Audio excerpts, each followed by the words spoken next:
যাবো ওই প্রজ্ঞাপন ওই একই সাথে ওই খাইরুল ভাই ওই দিতে হবে ওই ট্যাক্স ওই 3 বছর ওই একই সাথে ওই ছাত্র সমাজ ওই ঠেকেছে ভাই ওই রক্তে আগুন ওই ঠেকেছে ভাই ওই শেষ লাগে ওই একটাই দাবি ওই ট্যাক্স ওই 3 বছর ওই আসি আমরা ওই থাকবো সবাই ওই প্রজ্ঞাপন ওই নিয়ে যাবো ওই 3 বছর ওই ট্যাক্স ওই ট্যাক্স ওই সবাই বলো ওই সবাই বলো ওই প্রজ্ঞাপন ওই নিয়ে যাবো ওই সবাই বলে ওই ভাইরা বলে ওই 3 বছর ওই প্রজ্ঞাপন ওই ট্যাক্স ওই ট্যাক্স ওই সবাই বলো ওই সবাই বলো ওই একই সাথে ভাই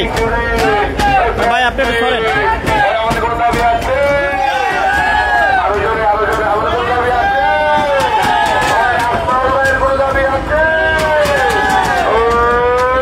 কোনটা দাবি এই এক দফা এই এক দাবি ওই মানতে হবে ওই হুঁশিয়ার ওই সরকার ওই ছাত্র সমাজ ওই লেগেছে ভাই ওই রুখতে আগুন লেগেছে ভাই ওই হুঁশিয়ার ওই সরকার ওই হামলারা। দর্শক আমরা আপনাদেরকে একটু দেখানোর চেষ্টা করছি জাতীয় প্রেস ক্লাবের সামনে আবারও অবস্থান করেছেন 3 বছর ব্যাকডেট চাই চাকরি প্রত্যাশীরা।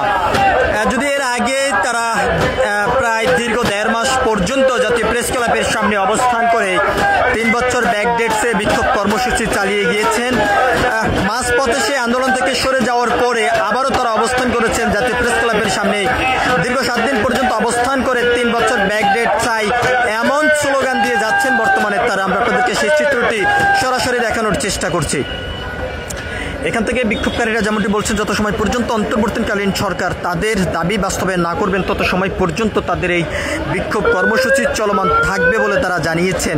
কিছুক্ষণ আগে তারা ব্যাকডেট চাই এমন স্লোগান দিয়ে তারা বিক্ষোভ কর্মসূচি করে যাচ্ছেন দীর্ঘ 7 দিন পর্যন্ত আবারও জাতীয় প্রেস ক্লাবের সামনে অবস্থান করে এই বিক্ষোভ কর্মসূচি চালিয়ে যাচ্ছেন। এখান থেকে তারা যেমনটি বলছেন করোনাকালীন ক্ষতিগ্রস্ত যে 3টি বছর তাদের জীবন থেকে চলে গেছে সেই 3টি বছর ব্যাকডেটসে তারা এই বিক্ষোভ কর্মসূচি চালিয়ে যাচ্ছেন। অন্তর্বর্তীকালীন সরকারের কাছে তারা স্মারকলিপি থেকে শুরু করে বারবার তারা আহ্বান করে যাচ্ছেন বিভিন্ন মাধ্যমে, তবে এখনো পর্যন্ত তা কোনো বাস্তবে না হওয়ার কারণে আবারও তারা জাতীয় প্রেস ক্লাবের সামনে অবস্থান করে দীর্ঘ 7 দিন পর্যন্ত বিক্ষোভ কর্মসূচি চালিয়ে যাচ্ছেন। আমরা আপনাদেরকে সেই চিত্রটি সরাসরি দেখানোর চেষ্টা করছি সরাসরি দেশ রূপান্তরের মাধ্যমে।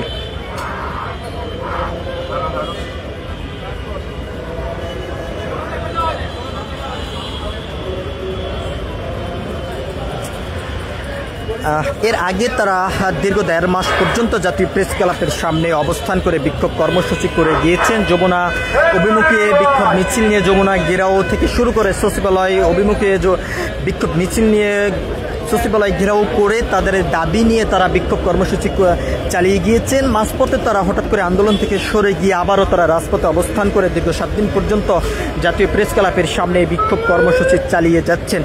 করোনাকালীন যে 3টি বছর তাদের জীবন থেকে চলে গিয়েছে, অর্থাৎ যে তারা 3টি বছর কোনোভাবে চাকরির জন্য আবেদন করতে পারেননি, সেই 3টি বছর ব্যাকডেটসে তারা এই রাজপথে অবস্থান করে দীর্ঘ 7 দিন পর্যন্ত আবারও তারা জাতীয় প্রেস ক্লাবের সামনে অবস্থান করে বিক্ষোভ করে যাচ্ছেন। আমরা আপনাদেরকে একটু সরাসরি দেখানোর চেষ্টা করছি। এখান থেকে বিক্ষোভকারী ব্যাকডেট এই বিক্ষোভকারী শিক্ষার্থীরা যেমনটি জানিয়েছেন যত সময় পর্যন্ত তাদের দাবি বাস্তবায়ন না হবে তত সময় পর্যন্ত তাদের এই বিক্ষোভ কর্মসূচি চলমান থাকবে এমনটি এখান থেকে তারা জানিয়েছেন। সবকিছু মিলিয়েছিল চাকরি প্রত্যাশী বিক্ষোভকারীদের সর্বশেষ তথ্য আমার কাছে। পরবর্তী আপডেট পেতে সবাই দেশ রূপান্তরের সঙ্গে থাকুন। ধন্যবাদ সবাইকে।